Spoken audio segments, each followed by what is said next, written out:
Olá pessoal, tudo bem? Eu percebi que vocês tiveram algumas dificuldades para responder a tarefa que está lá na plataforma do Cigeduc, e eu resolvi que essa semana, em vez de a gente colocar a tarefa, eu iria dar um pouquinho de aula para vocês sobre o reino Monera, né, que é o reino das bactérias que nós estamos vendo, e tentar facilitar para vocês as respostas das tarefas. Aumentei o prazo das respostas, né? Alterei lá, vocês vão poder responder até o dia 3 do próximo mês, ou seja, até semana que vem. E eu queria muito que vocês se organizassem para postar essas respostas, porque ela é muito importante, né? Ela conta como participação de vocês. Então, o reino Monera, como a gente já estava conversando aqui, ele é formado pelas bactérias, né? Onde as suas características principais são organismos unicelulares, procariontes, autotróficos ou heterotróficos. Então, vamos por parte. Unicelular porque tem uma célula. Procarionte porque são os únicos seres vivos que não têm núcleo, né? O material genético está solto dentro do citoplasma. Vou mostrar uma imagem depois. Autótrofos são aqueles que conseguem realizar a fotossíntese, como é o caso das cianobactérias, como vocês puderam ver nos vídeos que está na plataforma. E os heterótrofos são as bactérias que não conseguem realizar a fotossíntese, né? São representados, como eu já falei, pelas bactérias e pelas cianobactérias. Podem ser encontrados nos mais diversos ambientes e são fundamentais para o equilíbrio biológico, né? Pela diversidade dos ecossistemas e os fenômenos que elas participam, que aí vai entrar lá na importância das bactérias para a natureza, que eu acho que é uma questão da tarefa. Então vamos lá. Então aqui a gente tem uma bactéria, a sua estrutura básica ela é formada por um citoplasma, que é essa parte que vocês visualizam em amarelo, o material genético, esse que está aqui em azulzinho. Percebam que ele está solto dentro do citoplasma, não possui um núcleo, né? As bactérias, elas também algumas possuem flagelo, não são todas. E além da membrana plasmática, elas possuem de uma proteção extra, que é a parede celular. Então, essa proteção extra é uma característica específica das bactérias que nós vamos perceber que elas vão compartilhar com as plantas, por exemplo. Elas também possuem DNA solto dentro do citoplasma, que são esses pequenininhos aqui, ó, que a gente chama eles de plasmídio, e nós vamos ver mais à frente qual a relação desses plasmídios, por exemplo, com a resistência bacteriana. Por que a gente não pode tomar antibiótico toda vida que fica doente, ou sem saber se a gente está com um vírus ou uma bactéria e já vai tomando antibiótico? Por que a gente não pode tomar menos de que os dias indicados, tipo 2, 3 dias para de sentir sintomas, já para de tomar? Aí isso vai adquirir um outro problema, que é a resistência bacteriana, mas isso é assunto de outra aula. Então vamos lá. As bactérias, elas podem ser classificadas como gram-positivas ou gram-negativas. E isso tem a ver com o conteúdo, com a composição da sua parede celular. As bactérias gram-positivas, que é esse caso dessa figura aqui, nós temos uma parede celular formada por peptidoglicanos e logo abaixo já vem a membrana plasmática. Perceba que é uma fina camada. Já as gram-negativas, elas possuem camadas extras. Elas possuem uma membrana plasmática, uma camada de peptidoglicanos e possuem uma camada extra lipoproteica, né? Muito semelhante à membrana plasmática de lipopolissacarídeos. E professora, por que eu preciso saber se é uma bactéria gram-positiva ou gram-negativa? O que é que isso tem a ver?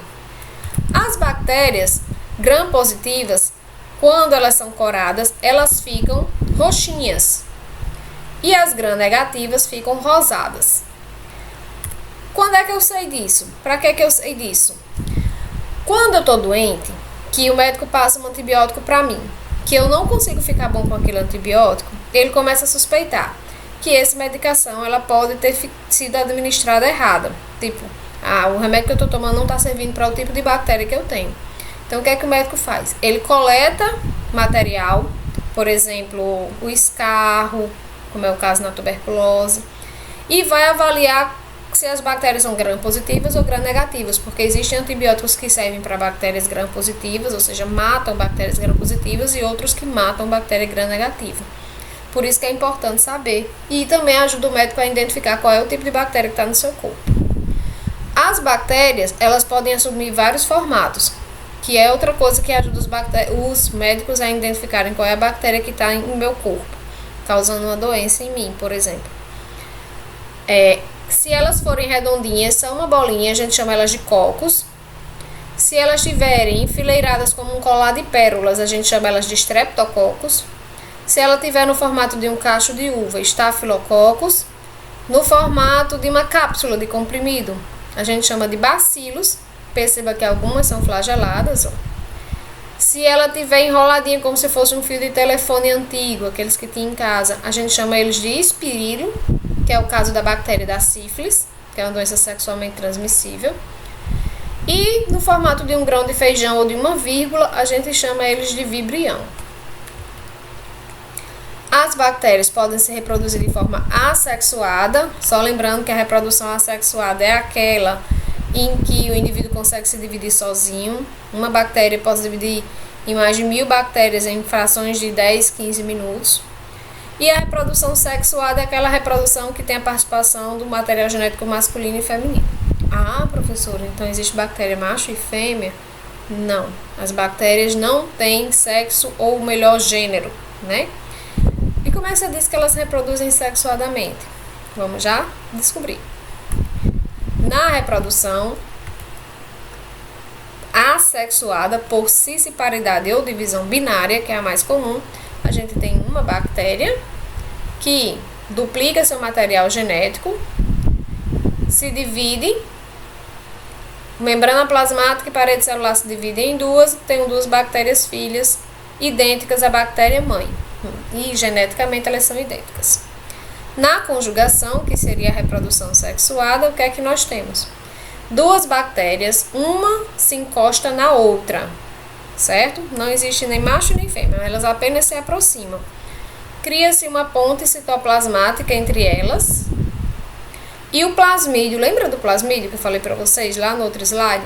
Ele passa de uma bactéria, que a gente chama de doadora, para outra bactéria que a gente chama de receptora.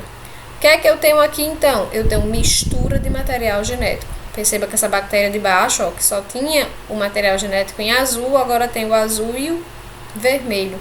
Significa dizer que ela não é mais geneticamente igual à bactéria original dela. Então, ela recebeu material genético, teve mistura de material genético, a gente considera reprodução sexuada. Ela é uma bactéria receptora. Como as bactérias se alimentam? Como eu tinha falado para vocês, elas podem ser autótrofas, que é quando fazem fotossíntese, que é o caso das cianobactérias, e podem ser heterótrofas, que é quando elas não conseguem realizar fotossíntese. E elas precisam se alimentar de outras fontes alimentares, como por exemplo, as que realizam o processo de decomposição de cadáveres. Aí é uma importância ecológica das bactérias, por quê? Porque elas vão devolver para a natureza os nutrientes que tinha naquele cadáver, trazendo nutrientes para o solo, que vai servir para outras plantas. A gente chama isso de ciclagem de nutrientes. As bactérias parasitas são responsáveis pelo surgimento de inúmeras infecções em plantas e animais, né? Porque não só são os animais que adoecem, as plantas também. As bactérias decompositoras são responsáveis pela ciclagem da matéria, como eu já havia falado, porque elas devolvem para a natureza a matéria no formato inorgânico. Por exemplo, quando uma folha se decompõe, os nutrientes daquela folha voltam para o solo. Como é que elas respiram? Existem 3 tipos de respiração nas bactérias. Elas podem ter uma respiração aeróbia, que é quando elas respiram na presença do ar, na presença de oxigênio, certo? E a liberação de gás carbônico, água e energia. E elas podem ter uma respiração anaeróbia ou fermentação. Na respiração anaeróbia, a gente tem 2 tipos. A gente tem a respiração anaeróbia obrigatória, que é quando aquela bactéria só sobrevive na ausência de oxigênio, ou pode ser facultativa, que são aquelas bactérias que têm a capacidade de sobreviver com oxigênio e sem oxigênio. Acontece muito com aquelas bactérias das nossas feridas. Às vezes a gente está com um canto de unha no pé. Então, geralmente são bactérias anaeróbias. Então, A ação decompositora, elas desmancham as fezes e cadáveres e devolvem para o meio ambiente as moléculas que estavam na estrutura do organismo, né, como eu já havia falado. Então, isso é uma importância ecológica das bactérias, é uma das importâncias. Outra importância, fertiliza o solo, né, garantindo a continuidade da vida. Na fertilização do solo, trago esse exemplo para vocês, que são as bactérias que podem fixar o nitrogênio da superfície do ar, né, e levam para as raízes das plantas. Então, são as bactérias fixadoras de nitrogênio. Um exemplo, essa lindinha aqui, chamada de rizóbio. Um exemplo de planta aqui na nossa região que fixa nitrogênio. Feijão, o famoso pé de feijão. Eles fixam nitrogênio. Eles têm muitas bactérias chamadas de rizóbios nas suas raízes. Por isso que apresentam esses nós aqui na raiz dessas plantas, certo? E ele vai converter esse nitrogênio da superfície em amônia e em nitrato para alimentar. O emprego industrial, né? Economicamente, para que as bactérias servem?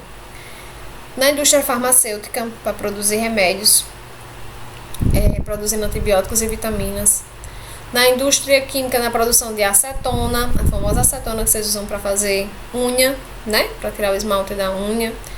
O metanol, o butano, que é um gás que a gente pode utilizar para cozinhar, e as lactobacilas, que são as mais famosas, que estão na fabricação da coalhada, do iogurte, do queijo, nas delícias que nós gostamos, que são vindas do queijo, né?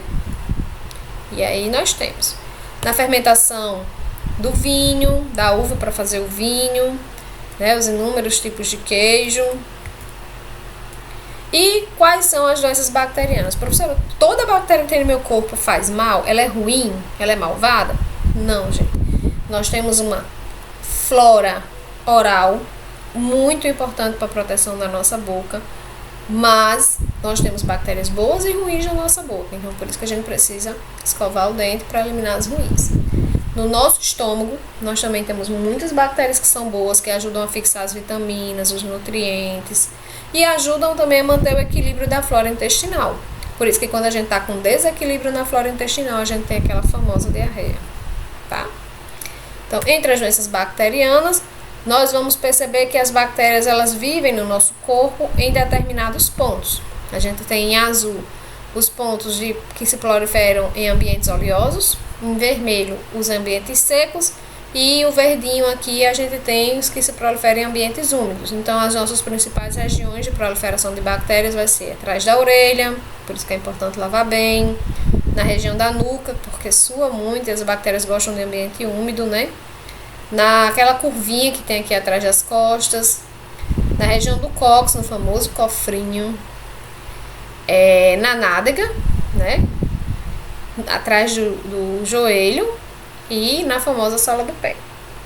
Nas partes da frente do nosso corpo, a gente vai ter entre as sobrancelhas, no canal auditivo externo, então vamos lembrar de limpar a orelha quando tomar o banho, secar direitinho, na dobra do nariz, por isso que às vezes assa, inflama, né? Dentro da narina, que é normal, a narina é cheia de pelos, exatamente para filtrar o ar e impedir que essas bactérias entrem no nosso corpo. Aí nós vamos ter no peito, na axila, gente, se não cuidar da famosa suvaqueira, tá? Vamos cuidar bem, lavar direitinho com água e sabão e usar o desodorante. Na dobra do braço, no antebraço, na palma da mão, entre os dedos, que são os espaços interdigitais. Na dobra da virilha, outra região, gente, que precisa de muito cuidado, tem que higienizar bem, certo? Os pelos da região genital, eles são importantes também, servem como barreira contra as bactérias, mas tem que higienizar. E entre os espaços dos dedos, certo? Eu vou citar para vocês algumas doenças, porque a segunda tarefa que está lá na plataforma é exatamente para vocês pesquisarem uma doença bacteriana e falar um pouquinho sobre sintomas, tratamento, transmissão. Então, eu trouxe aqui o nome de algumas das doenças bacterianas para vocês escolherem uma delas e responder essa segunda questão da nossa tarefa, tá certo? Então, a gente pode estar falando sobre pneumonia, tuberculose, cólera, que é uma doença, uma bacteriana transmitida pela água, tétano, leptospirose, também pela água, sífilis e gonorreia, sexualmente transmissíveis, meningite, hanseníase, diarreia, gastrite bacteriana, tracoma, que é uma doença bacteriana no olho, conjuntivite também no olho e botulismo, que são nos alimentos. Então, espero ter ajudado, ter facilitado a compreensão de vocês. Abri um fórum também, gente. Vamos participar do fórum. Coloquem as dúvidas de vocês, façam as suas perguntas e eu vou aguardar carinhosamente que vocês respondam as tarefas para que a gente possa estar dando um retorno e um parabéns bem legal para vocês, tá certo?